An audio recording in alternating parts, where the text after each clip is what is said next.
All right, everybody's staying in their lane today. We're trying to keep this show on the tracks. I'm broadcasting live from Kannapolis, North Carolina, where I had a concert last night. It was so fun. Not that many people that were there, but the ones that were there, whew, they were all over it. Kannapolis, North Carolina, from the Leeper household. We got the train tracks in the background, so if Shannon, if this is your home, you should recognize it by these train tracks. But it's also good thematically because we're trying to keep this show on the right track. We're going to be talking about the Trump.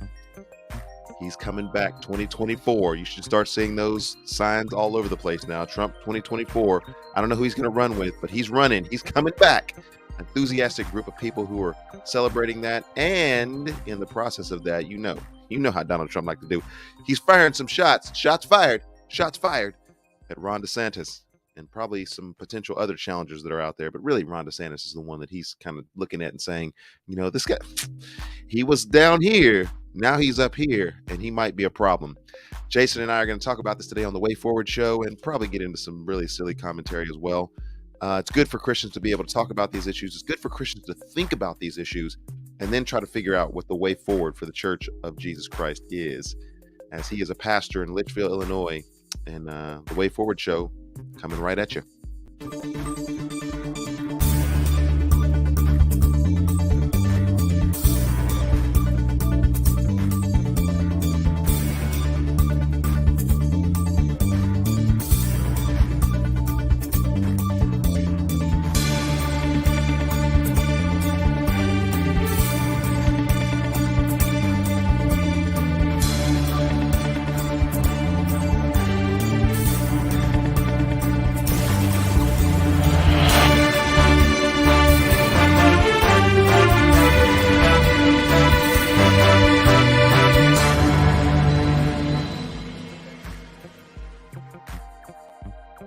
All right, my friend. We still bouncing to the music, the intro. Yeah. We out. Good morning, sir. Good morning. How are you? I'm awesome. I love to get you up early. Yeah, you do. Well, it's not as early as it could be, but it's early enough. And oddly enough, here's the thing: is my body's so trained to get up that even if I wanted to sleep in, which I desperately did because I'm tired, I was up. So I was up before the alarm went up. Okay, he's ready to go. His mind was already active. Whether I like it or not. Church work day today. So okay. Anybody from Litchfield watching the Way Forward, if you're watching it right now, you're late for the church work day. Because I say, by the time this actually airs, you're late for the church work day. We already had breakfast and are out there getting things done. So yeah, you don't have time to get ready when it's time to be ready. And if you're watching this show, it was time to be ready. That's right. Well, so great to have you back on the show, and we're going to be talking about Donald Trump's presidential bid in 2024. I'm sure you will start seeing signs, if not already, in your community. I'm probably sure I will not see any signs. I won't even know that he's running in my community. And so it's great to see that juxtaposition. We saw Trump 2024 signs the day after he was defeated. I mean, I can remember, man, has it been 2 years already? Oh my goodness. It's been 2 years. Yeah, it's been 2 years. And I can remember. We barely slept since then, but we have slept a few times. I can remember seeing those signs that winter up in people's yards, like right away. And a strong, like flags waving in the air that says F Biden and all this stuff. I mean, the sentiment was very strong. It's very strong. It's oddly enough, the numbers just came out this last election, how much Macoupin County has turned red. It used to be a blue county, and it is like deep red now. Deep red. Yeah. So, yeah, I don't think I'll see too many. I might see a couple. I'll see a couple Biden signs or something, but it's definitely turned red. Okay. All right. Well, I think ours has probably turned a bit bluer over the stretch of time that's there. But, it'll be interesting to kind of watch this. I'll maybe share a couple of my views on where I think the political map is in the United States overall, just popular vote wise. But then also, I think it's interesting because I want to make sure that when we talk about this, we get certain assumptions about what our position is and what it is not out there pretty early so that people don't tune us out just because they think one way or another. Because They just make so many assumptions. so many assumptions. Assumptions are killing us, my friend. Right. Assumptions are killing us. And so, full disclosure before we begin today, I did not vote for Donald Trump in either of the elections in which he ran. And by saying that, I am not saying that I voted for a Democratic candidate. I have never voted for a Democratic candidate, and I don't see that changing anytime soon. So I'll just go ahead and put that out there and make sure that we're clear about that so that people know that even though my blazer is blue here, there's no conspiracy theory or anything going on in the background where I'm trying to represent something or secret codes or Illuminati or any of that stuff that's out there. And I think I'll give a rationale for why I didn't and why I'm optimistic. And I'm trying to hesitate from giving a strong prediction. I can't give a strong prediction at this No, point, but I'm leaning. I'm leaning. you have to. You have to. Uh, The course of the election falls on your prediction. yes. If you don't make a prediction, we're stuck with the results. America's stuck. You've proven that there's something divine happening. When you go a direction, we go another direction. So, you have to, Erskine. It's your democratic duty to make sure that you And what he's referring to, if you've never seen this show before, is he's actually referring to the fact that I have predicted with 100% accuracy in the wrong direction the last few elections and Super Bowl winners. But say it's not just elections. It's sports teams. It's everything. Probability says, though, I'm likely to actually get something right in the near future. But you haven't.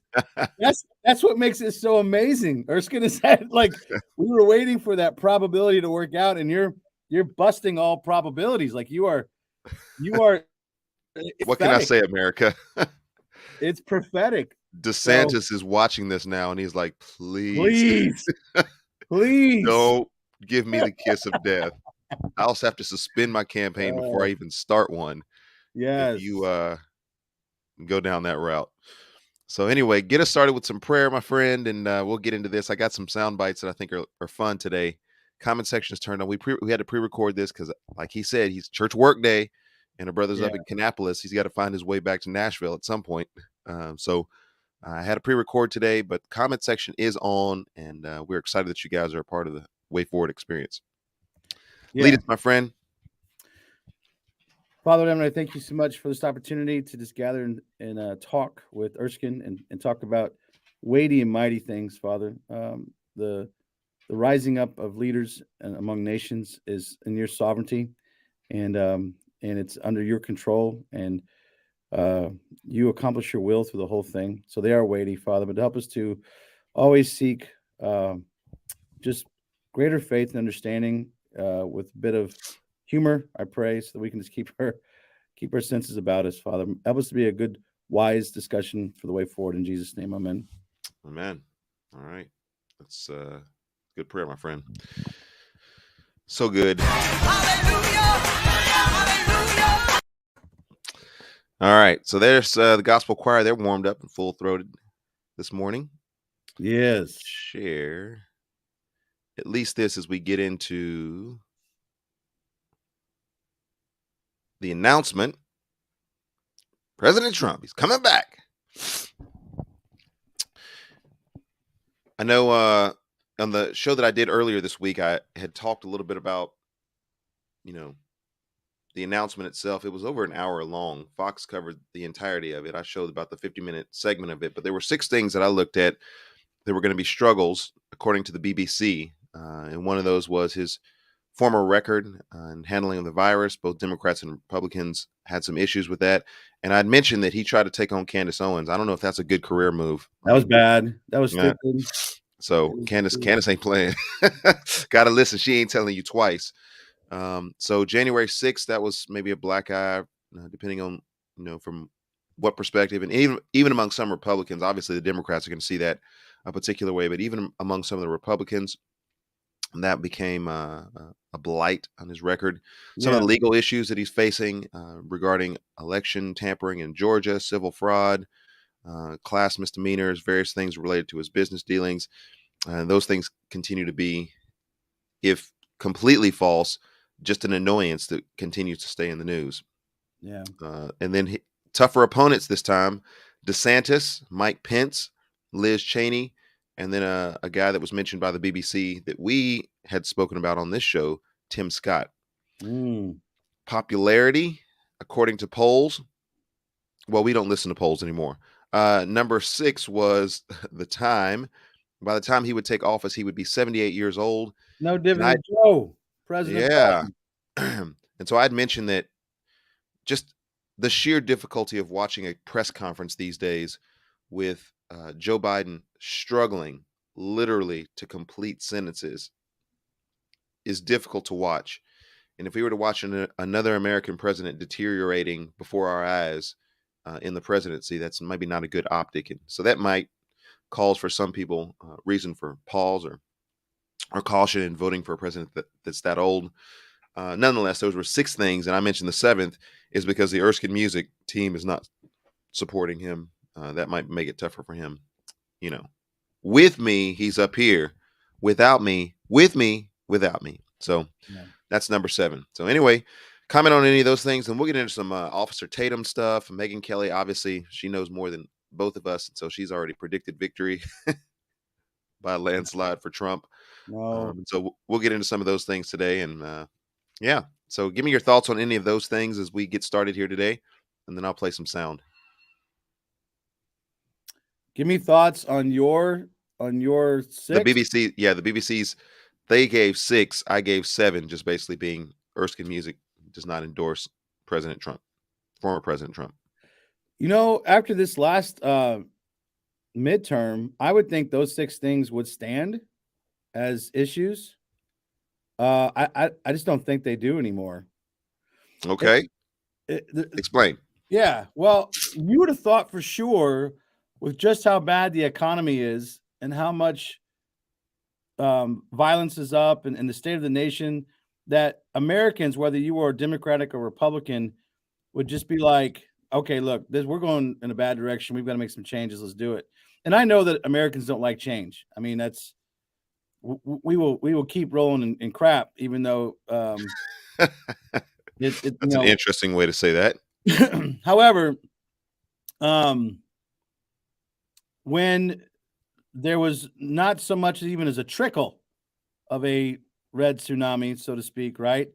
What you had was you had both bases rallying to each other's camps, and nobody was able to sway the big, independents or moderates really in one direction or the other. And even in New York City, where like it's bad, like it's really not a good place to be right now. They still maintain those leanings. I don't think the morality of his decision making is as big as an issue as, like, say, you and I would make it out to be. Okay. I just don't think that's going to do it. I think there was enough in this last election to contend with, and it just didn't show up. It wasn't even an issue. I don't think that the base is going to care. As a matter of fact, I think what's going to happen is the really strong supporters are just going to say this is all a conspiracy against him. These are all trumped up charges, if you want to call that. No pun intended. Yeah. and they're just not going to see any legitimacy in them. So I can walk away from that. I don't have to deal with the morality of his ethics and his decision making and some of the things he's doing. I can look past that because all this is a big conspiracy against him. There'll be people in the church thinking that. Yeah, I was going to say we talked about that several times on the show before, kind of leading up to the last election. Is it problematic for Christians to have to sidestep, overlook clear moral issues in order to put a political candidate in motion? I Essentially for our own good. Like I've talked to my own kids and I've said, hey, I didn't vote for Trump, but I do believe and did believe and continue to believe that the economy, as it relates to grassroots, what comes into the Erskine home, would have been more greatly impacted in a positive direction had Trump been elected as president. And so that I believe to be an economic issue that would have affected us in a positive manner I could not overlook some of the moral and ethical issues that were related to his candidacy. But I you think it's going I to be hear problematic for all others? kinds of justification for why it's appropriate to vote for an immoral leader. You know, I may have to hold my nose when I do it, but I'm going to vote for him. I just don't see how that works. I don't see how that. If you continue going down that road, essentially what you've given up on is the idea that we can have any kind of ethical leader, any kind of. We had. Now, don't get me wrong. I'm kind of in my 40s, in my Gen Xer year. Maybe it's the Gen X inside of me. I've become more cynical of the government and the political system, and I've come to the conclusion that if you're in politics, you're already kind of starting off shady in my book, because it just doesn't seem like we've had leaders come through the ranks that have actually held the line, and have done things in a above board manner. And so maybe we've given into the idea that we just can't have them anymore, or we've never really had them to begin with. It was all facade. I don't know. I personally can't do it either, because I have to look at my kids' face and say, I've always been a man of a conviction, and once I have convictions and I die on those convictions, then I'm making a statement to the world. And I just feel like when I start putting my vote towards a leader, as much as I want them in there, like, listen, there was a part of me that wanted to vote for Trump, and the mere fact that I cannot stand the idea of progressive liberalism having as much influence as it does. And we're reaping the fruit of it. It's a cancer. That ideology is a cancer. It is no good. It doesn't bring life. It never has brought life. Go back through history, and progressive liberalism has always killed things. Okay. In the end. So I like it. And the fact that the House and the Senate and the executive offices were all going to be influenced by it and have that kind of pull, it kind of made me nervous. But Trump's divisiveness, his lack of concern for God's ethic, his pandering to the church as long as it's convenient for him. As long as the church shows up for him, he'll show up for the church. Once the church abandons him, he will go after it because he doesn't care about abortion. He doesn't care about homosexuality. He doesn't care about the social moral issues we're dealing with. He don't care one lick about those. What he cares about is your vote. That's all he cares about. Yeah. You put that kind of man in office, the moment he can find a better angle that suits himself, you're out the window. Or you become, at best, the side chick. Yeah, so I would echo all of those things that you said, and then there's another thing, I guess this is a show of Gen Xers who is responding to life as it is coming now more into focus as we have leadership positions. But I would echo all those things that you just said, and I would add to that, I don't like the false dichotomy. Here's logically the false dichotomy that tells me you can either go this way or you can go this way. There's no other options for you. Yeah. And if you exercise any other option other than going this way or this way, then it's an irresponsible or in some cases even immoral action to respond besides going this way. And we're looking at the whole field. And I'd mentioned this, and I was doing a concert the other night in Greensboro, and I did something I don't normally do. I was calling this concert series Shop Talk. And so I'll play a couple of songs and then open up the floor for question and answer. And I just mentioned and just kind of seeded the question. And I said, if you guys really want to know what I think about Donald Trump, you can ask me that question too. Anything on the table, here it goes. And they were asking questions about, how I process things related to Donald Trump, and am I a libertarian, as Mm. perhaps a third option? And I said, well, libertarian is interesting. I wouldn't consider myself to be a libertarian because we live in a fallen world. And just even that response, you could see, was kind of thought provoking for people to think, putting these biblical categories. And the reason why we're talking about this today is putting these biblical categories in the way that we view life and in the way that we do life is an important thing. Like, everybody just do what it is that you're going to do, and we'll have a safe and non-impactful world in terms of harming one another. If we live in a world that is not fallen, I am completely libertarian. Come on, let's just, flourish. Let's just flourish. All you Yeah. flourish, we'll all flourish. But in a fallen world, it makes it extremely difficult. And God has given Yeah. us government to restrain evil, is one of the three purposes of government. Absolutely. Absolutely. No, I love that. And so it's interesting to have some of these political discussions among those who are believers, because it brings out other issues that are important to us. Family is an issue that comes to the forefront. Sanctity of life is an issue that comes to the forefront.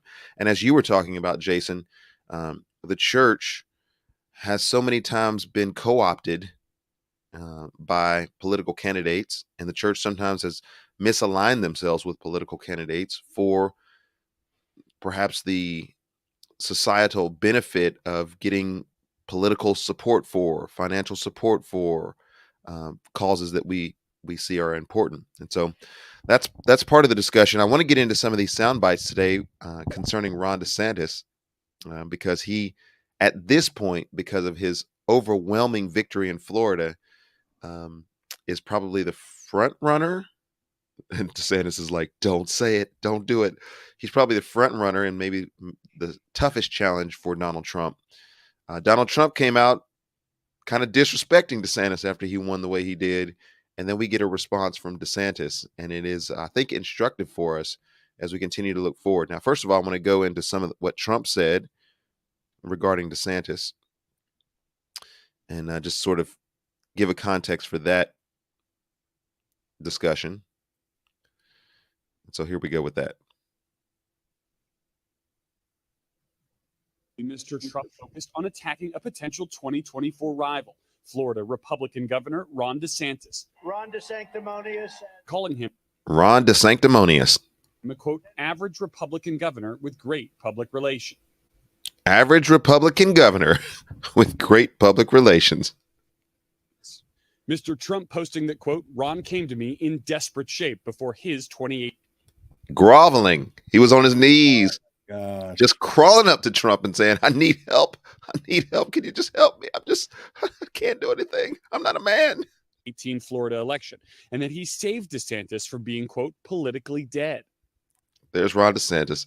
Now, I don't know if this is just me, but is this you was kind of a trail here, but Ron DeSantis kind of looks like Ethan a little bit.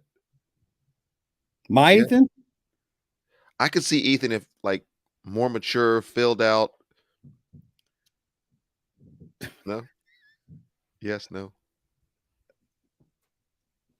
You see any of that? He's white. Yeah. He's white. He's white. Hey, but we all look the same though. So I mean, See, you see how this guy is. You see this? I'm gonna get Ethan's picture up on here one of these days. They'll say, "Hey, your son is Ron DeSantis." Yeah. It'll be other people that are saying it instead of myself. All right, because he was politically dead before Trump. Mr. Trump has also been defending himself over the midterm results. But some Republicans are trying to turn away from the party's former leader, placing blame for a worse than expected election at Mr. Trump's feet, for backing unelectable candidates and focusing on conspiracy theories. All right, so that's pretty much the soundbite that I wanted to share as far as that is concerned. Yeah. Well, here's the problem with his comments is there's probably some truth to some of the context he's speaking of. I wouldn't be surprised if Ron DeSantis was needing Trump's help. And in 2018, Trump was hot as all get out. And of course you wanted him there. But it goes to show his character and what he's really about. He he just, that might have been a private conversation had between two colleagues. And here he is, the moment that Ron DeSantis is a threat to him or his position, he throws this man under the bus instead of uniting the party and uniting people and coming together and saying, look, we've got great opportunities here. No, this is about Donald Trump. And again, the reason why we're feeling that clench in our stomach, like, what are you doing? Like, why are you devouring your own, so to speak? You're really no different than the progressive liberals who are devouring their own. It's the same thing. And whatever. I just think that's more of the same. It's more of the same nonsense. So are we ready for that? Are we ready to go down that road again? There's a part of that I look at and I go, oh, I know what this was like. Just constantly. It was just constant. Like never stopping. Like he was always on something or somebody about something, and just sort of this derogatory, snarky kind of situation. The thing that makes DeSantis appealing, and I'll tell you who I voted for.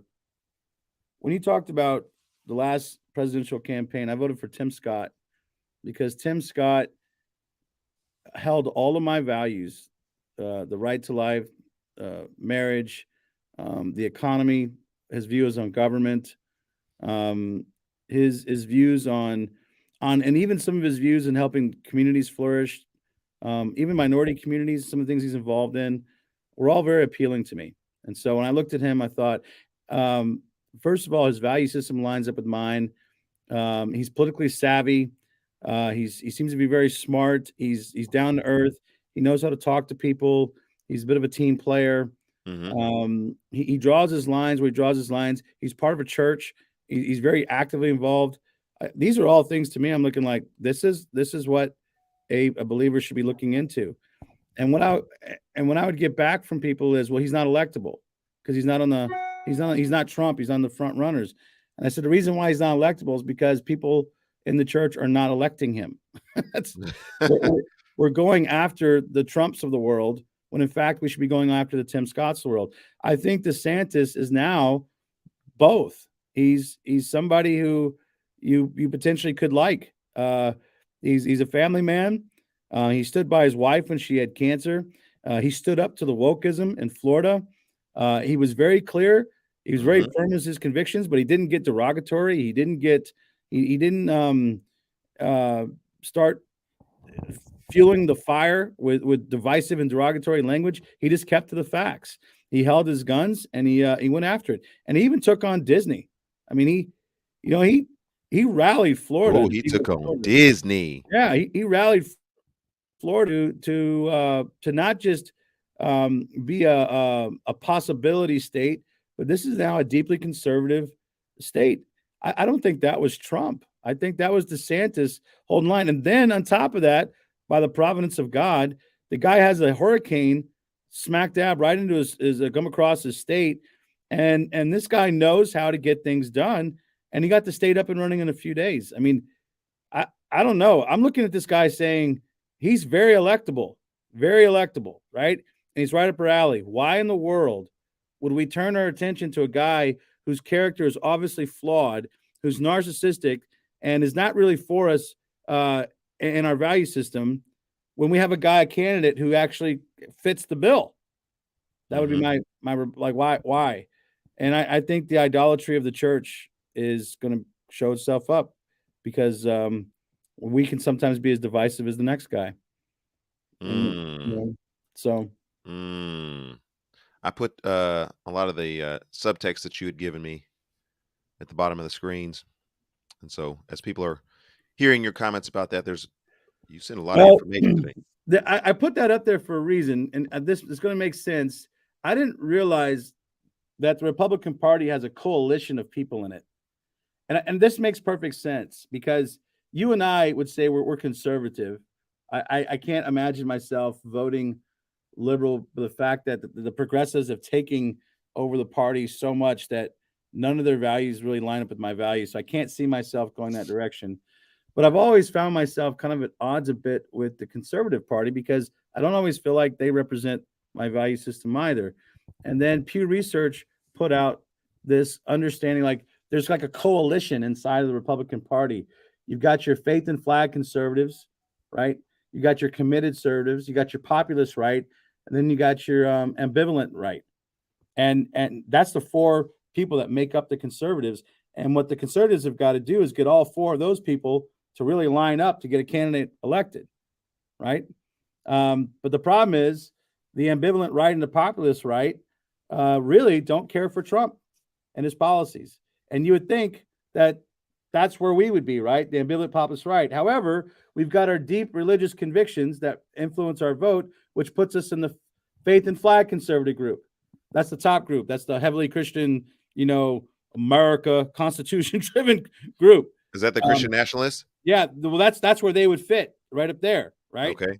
And so here we are floating up and down in these groups. We're not necessarily lining up in these groups, and the Republican Party now has got to get all four of these groups together to say, look, we're going to vote a candidate, which I don't think happened in the midterms, which explains why the Republicans didn't do so well.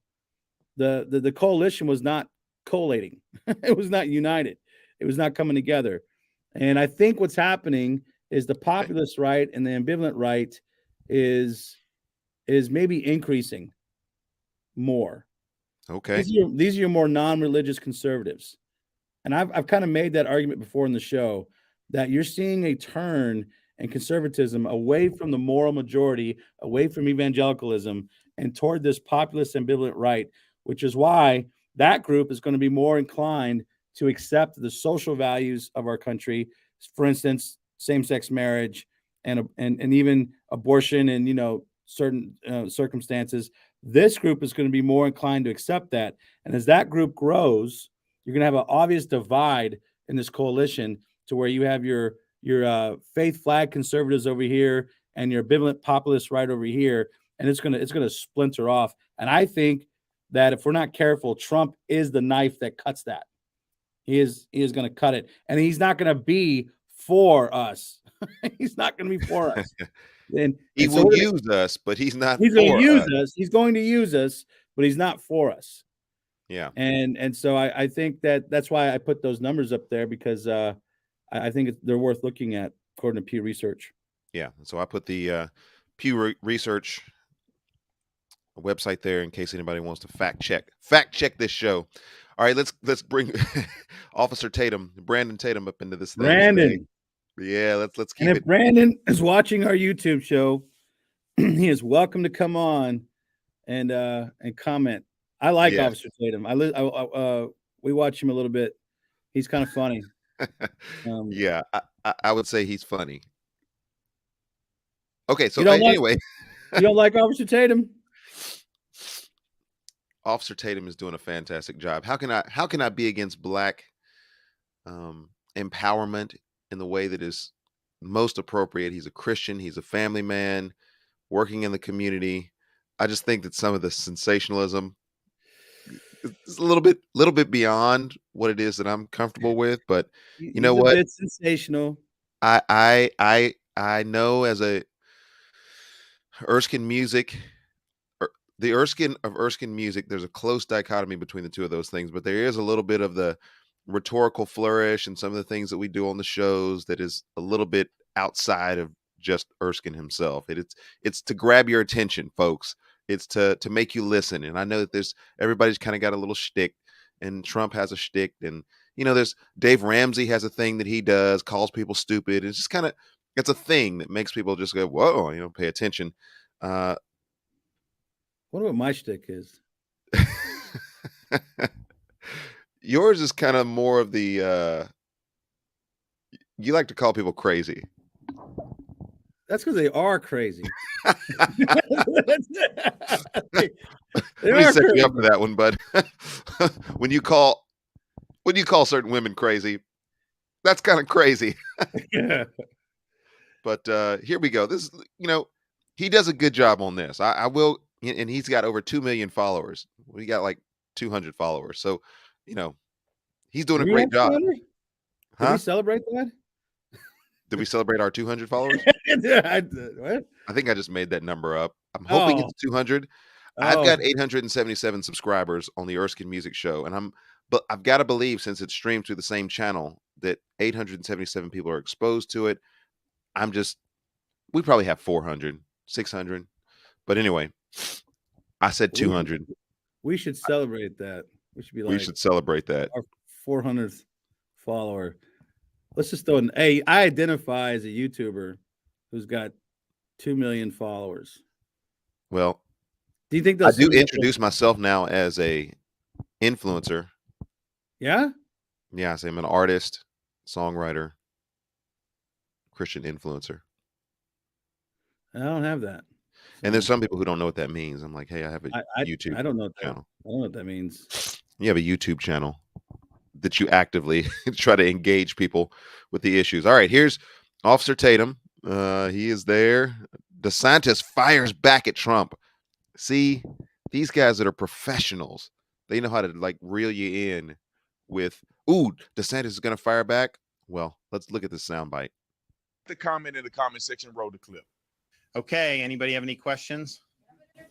We would like to know what you think about Trump's big announcement and some of the less than flattering comments he has made about you. Well, you know, one of the things I've learned in this job is when you're leading, when you're getting things done, yeah, you take incoming fire. That's just the nature of it. I roll out of bed in the morning. I've got corporate media outlets that have a spasm, just the fact that I'm getting up in the morning, and it's constantly attacking. And this is just what's happened. I don't think any governor got attacked more, particularly by corporate media, than me over my 4-year term. And yet, I think what you learn is all that's just noise. And really what matters is, are you leading? Are you getting in front of issues? Are you delivering results for people? And are you standing up for folks? And if you do that, then none of that stuff matters. And that's what we've done. We focused on results and leadership. And, you know, at the end of the day, I would just tell people to go check out the scoreboard from last Tuesday night. The fact of the matter is,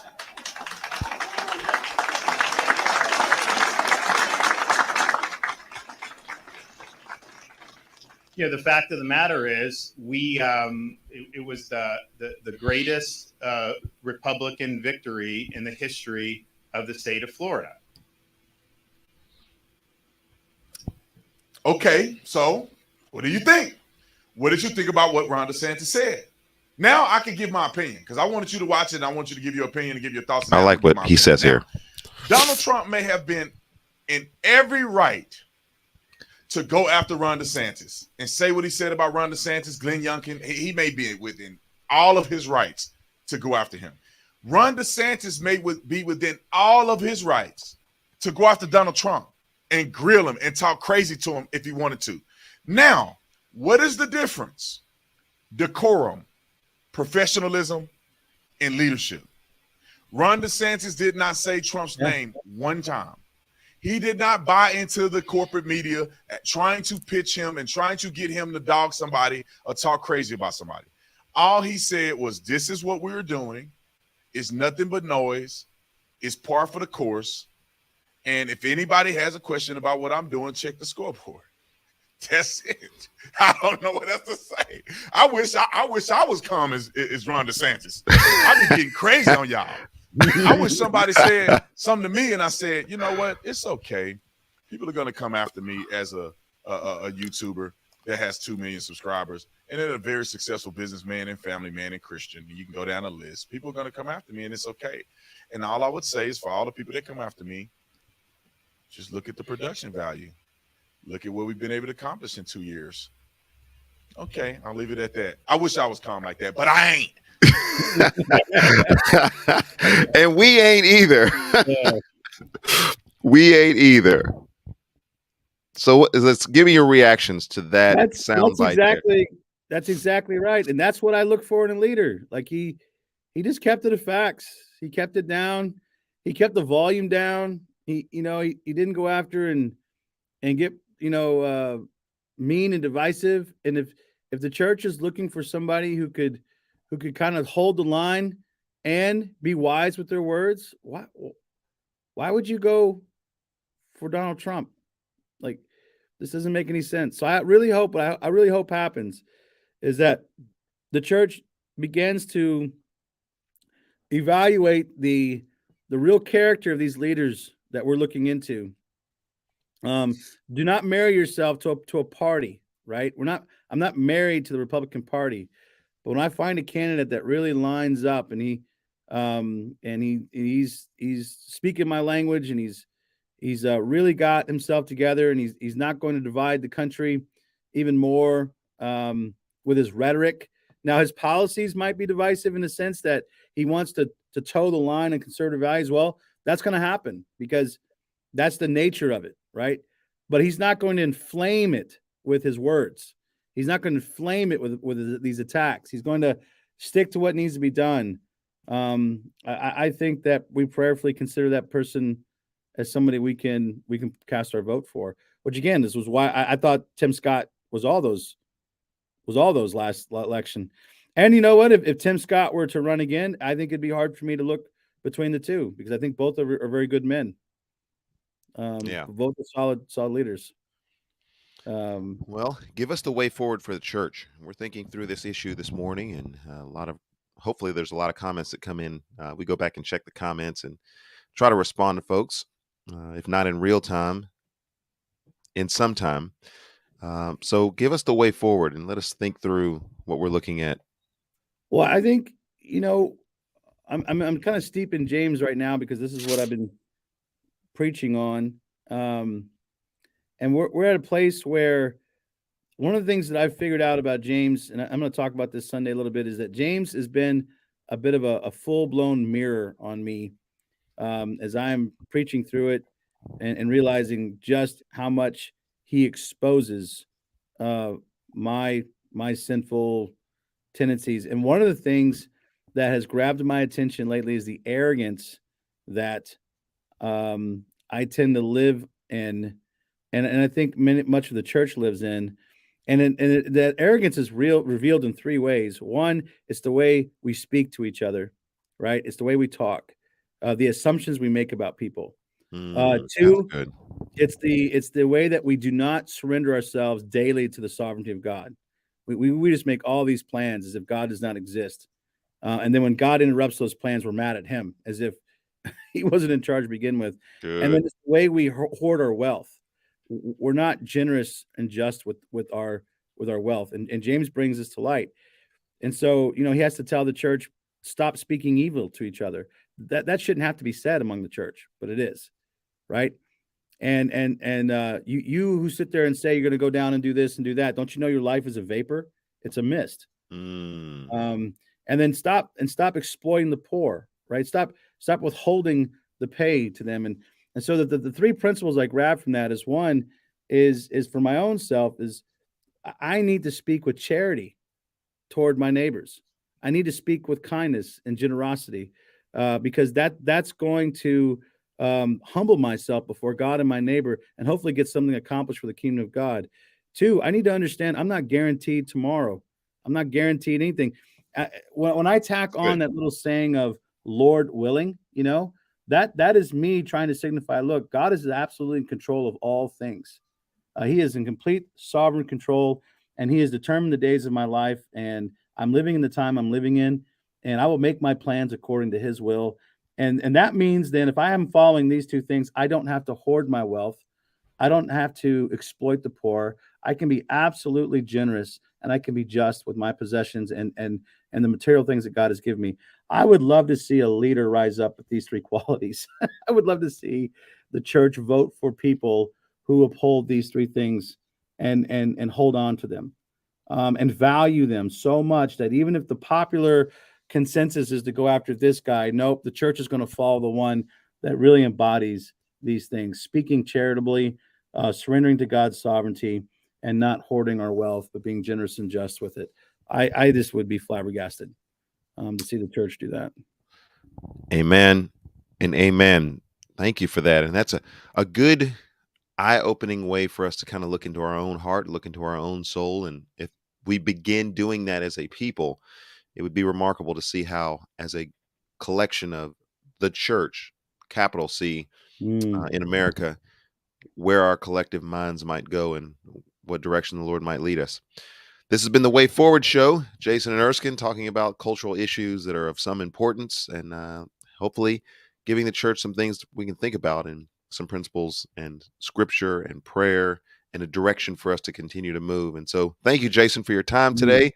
Yep. And we will get back at it. We've got Thanksgiving coming up, and so a lot to be thankful for, and a lot for us to give glory and honor and praise to the Lord for what it is that he's done. And so look forward to some of those episodes. And as we move into a holiday season, opportunities for us to speak about the incarnation of Christ and what that means in this world. And so there's plenty of stuff juxtaposing that with the news that we find in our world that will help the church and all of us to continue to move forward. So thanks, Jason. Way Amen. Forward Show. We out.